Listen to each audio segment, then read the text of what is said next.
원유 감산 여파로 국제유가가 연일 오르는 가운데 국내 주유소 기름값도 상승세가 계속되고 있습니다. 기름값이 전체 물가를 끌어올리고 폭염과 침수 여파로 과일값도 껑충 뛰면서 추석 명절을 앞두고 서민들의 부담이 큽니다. 취재기자 연결해서 생활경제 상황 짚어보겠습니다. 양희력 기자. 예, 경제부입니다. 네, 국제유가 상승으로 배럴당 $100 돌파할 거다 이런 우려가 나오고 있는데요. 국내 기름값에도 영향이 있죠? 그렇습니다. 국내 주유소의 휘발유 판매 가격은 지난주 기준으로 8주 연속 상승 중입니다. 리터당 1,744.9원을 기록하면서 전주 대비 4.2원 올랐습니다. 경유 판매 가격 역시 8월 5주 리터당 1,630원으로 한 주 전과 비교해서 12.3원 올랐습니다.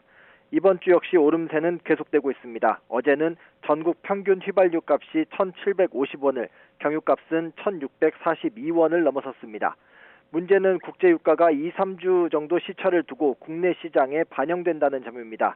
현재 국제유가가 오르고 있으니까 국내 기름값은 앞으로 더 오른다는 얘기입니다.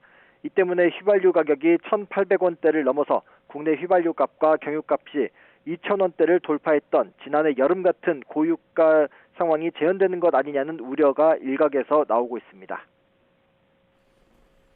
네, 보통 기름값이 오르면 물가 전반에 영향을 미칠 수밖에 없을 텐데 이런 상황에서 택시 요금이 껑충 뛰었다고요? 그렇습니다. 통계청 국가통계 포털 자료인데요. 지난달 택시요금 지수가 120.19로 1년 전 같은 기간보다 19.1% 상승했습니다. 이는 외환위기 당시인 1999년 1월 21% 상승한 이후에 가장 큰 폭으로 오른 수치입니다. 지난달 택시요금 지수가 큰 폭으로 오른 것은 지난해 연말에 시작된 택시요금 인상이 누적된 결과로 풀이되고 있습니다. 택시요금 인상은 지난해 12월 서울과 충북 지역의 심야 할증 요금이 오르면서 시작됐는데요. 올해 1월에는 울산과 대구에서 택시요금이 올랐고 2월에는 서울 택시의 기본 요금이 인상됐습니다. 이후 부산과 경남은 6월, 인천과 광주, 대전, 경기는 7월부터 택시비를 줄줄이 인상했습니다. 그리고 버스 요금도 올랐습니다. 지난달 시내버스 요금은 1년 전과 비교해서 8.1%, 시외버스는 10.2% 올랐습니다. 이 같은 상승폭은 시내버스의 경우 7년 만에, 시외버스는 3년여 만에 가장 가파른 수치입니다.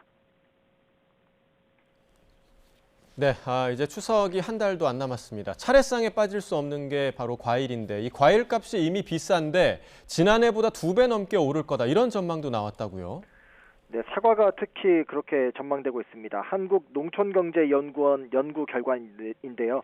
이번 달 사과 가격이 지난해 9월과 비교해서 2배 넘게 오를 거란 전망이 나왔습니다. 이번 달 홍로 10kg 도매 가격이 지난해 28,400원보다 오른 7만 원에서 7만 4천 원이 될 것으로 내다봤습니다. 쉽게 말해 지난해와 비교하면 2.4배에서 2.6배 오를 거란 분석입니다.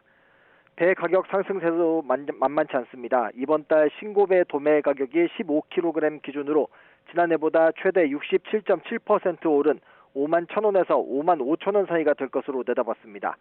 단감을 제외한 포도와 하우스 감귤, 복숭아 등 주요 과일 가격 대부분이 오를 것으로 전망됩니다. 올봄 냉해에다가 여름철 태풍의 집중호우로 인한 수해, 또 폭염까지 겹쳐서 작황이 그리 좋지 않았습니다. 농촌경제연구원은 주요 과일의 생산량이 감소해 지난해보다 값이 비싸질 것으로 전망했습니다. 지금까지 경제부에서 YTN 양희력입니다.